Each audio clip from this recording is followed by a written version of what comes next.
एका मित्राचं गाव. चंद्र डोक्यावर आला तरी घराकडे न परतलेला त्याचा आज्जा. उमऱ्यावर पेला पालथा ठेवून त्याची वाट बघणारी आजी. इकडं आज्जा पायातली कोल्हापुरी करकर वाजवत अंधारात चालतोय. गावातल्या पिंपळाच्या पाराजवळ येतोय. आज्याला वाटतं आपल्या माग कोणतरी, पण आज्जा पैलवानगडी. तो चालत राहिला. अशातच कुणीतरी गपकन त्याचं मनगट पकडलं. आज्यानं घेतलं बजरंगबलीचं नाव आणि समोरचा हात पिरगाळला. समोरच्या माणसाची केली कुस्ती आणि त्याला आसमान दाखवून आज्जा निघाला. घराकडे आला, अंगणात बसला आणि मिशीला पिळी देत आजीला सांगितलं, मुंजा सोबत कुस्ती खेळून आलोय. हा हा ही गोष्टच आहे. शेकोटीला बसलो तेव्हा मित्रानं सांगितली. लाईट असली तरी रात्री संडासात मोबाईलचा टॉर्च लावून जाणारी पोरं भूतांचे किस्से सांगायचे म्हणल्यावर रंगात येतात. पण ते जाऊ द्या. शेकोटीला बसल्यावर भूतांचा विषय निघाला आणि चर्चा झाली मुंजाची. आता कुठल्याही पिंपळाजवळ दिवा लावलेला दिसला की लोक हात जोडतात आणि मुंजाचं नाव घेतात. लहानपणी आजी मुंजा असतोय म्हणून पिंपळापाशी जाऊ द्यायची नाही, आणि आता तीच आजी लग्न होईना म्हणून मुंजाच्या पाया पड म्हणते. पण हा मुंजा असतोय तरी कोण?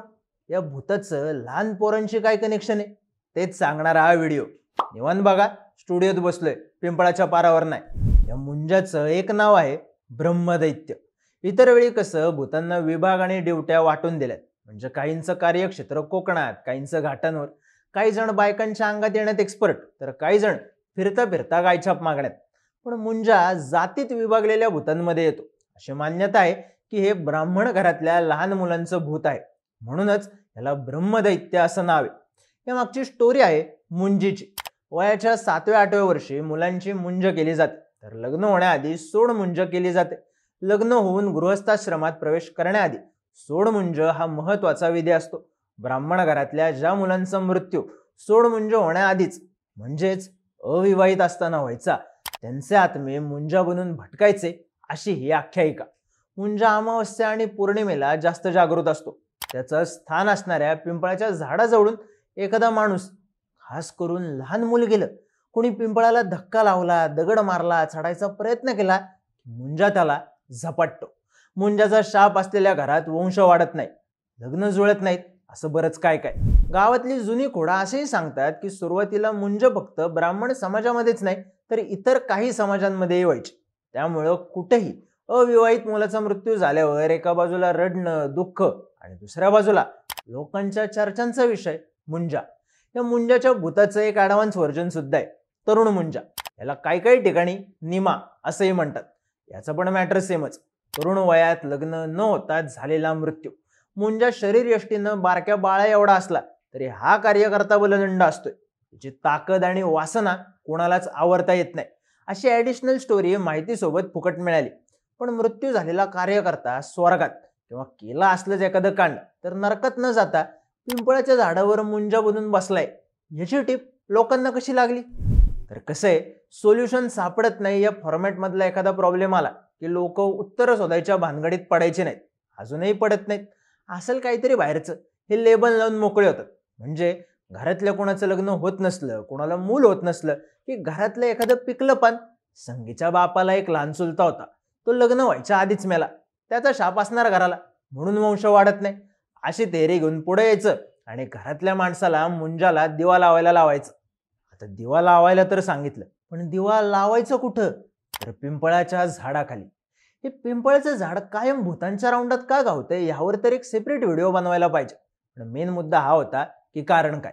तर लोकांची समजूत होती आणि आज पण आहे की पिंपळाच्या झाडावर मुंजा बसतोय. याच समजुतीतून मग पिंपळाच्या झाडाखाली मुंजाचं छोटं मंदिर बांधायचं. अमावस्या पौर्णिमेला दिवा लावायचा. घरातल्या मुलींना त्रास होत असेल तर त्यांच्या नावाचा घास ठेवायचा. काय काय लोक तर मुंजाला देवळं बांधेल, पार बांधेल असं नवसही करायचे. आता मुंजा असलाच तर मंदिरात उभं राहील, पण झाडावरचा कम्फर्ट सोडून मुंजा पारावर कशाला बसायला येईल? उलट या पारावर गावातलेच रिकामे मुंजे येऊन बसायचे. मुंजाबद्दल भीती बसायचं मेन कारण होतं त्याच्याबद्दलच्या स्टोऱ्या. लहान पोरांना झपाटतो, मानगुटीवर येऊन बसतो, पिंपळाजवळून कोणाला जाऊ देत नाही, ह्या गोष्टी किरकोळ. दहशत पसरली ती वासनेच्या स्टोऱ्यांमुळे. मुंजाचं लग्न झालेलं नसते, त्यामुळे त्याची वासना शांत झालेली नसते आणि मग तो गावातल्या तरण्या मुलींना टार्गेट करतो. या मुलींना गावातले लोक झपाटल्यामुळे जवळ करत नाहीत. अशा अनेक स्टोऱ्या तुम्ही ऐकल्या असतील. जरा डोकं लावून विचार केला तरी समजते की आरोप झटकायला किंवा आपल्यावर शंका येऊ नये म्हणून ही आयडिया काही क्रूर मेंदूंमधून आली होती. पण सगळ्या महाराष्ट्राला मुंजाची भीती बसलेली ती मानवत हत्याकांडामुळं. हे हत्याकांड ज्या रुक्मिणीनं घडवून आणलं तिला मूल होत नव्हतं, म्हणून ती गेली एका मांत्रिकाकडं. त्यानं सांगितलं, गावातल्या पिंपळावर मुंजा आहे, त्याला खुश कर, त्याला सुंदर मुलींचा भोग चढव. हा भोग म्हणजे नरबळी. याच नादातून रुक्मिणीनं 1-2 नाही 10 कोवळ्या मुलींचे जीव घेतले. या मानवत हत्याकांडाचा पूर्ण व्हिडिओ बोलबिडून केलाय, लिंक डिस्क्रिप्शन मध्ये, नंतर घाम पुसत पुसत बघू शकताय. मुंजा म्हणल्यावर फक्त भीतीच नाही, देवाचाही विषय निघतो. कित्येक घरांमध्ये आजही मुंजाचे टाक देवघरात पूजले जातात. महाराष्ट्रात बऱ्याच ठिकाणी मुंजाची देवस्थानं आहेत. इथं अभिषेक घातल्यावर मुंजाचा त्रास निघून जातो असंही सांगतात. कोणी म्हणतं लहान पोरांनी अंधारात बाहेर जायला बंधनं असावी, त्यांना भीती वाटावी. कोणी मजबूत फांद्या नसलेल्या पिंपळावर चढू नये, रात्रीचं झाडापाशी जाऊ नये म्हणून पिंपळावर मुंजा होता असं सांगायचं. कोणी म्हणतं अपुऱ्या ज्ञानामुळं एखाद्या गोष्टीची कारणं माहिती नसताना मुंजाचं कारण दिलं जायचं. तर कोणी म्हणतं मुंजा असतोय पिंपळाच्या झाडावर, येणाऱ्या जाणाऱ्यांकडे बघत, आपल्या घरावर बारीक लक्ष ठेवून.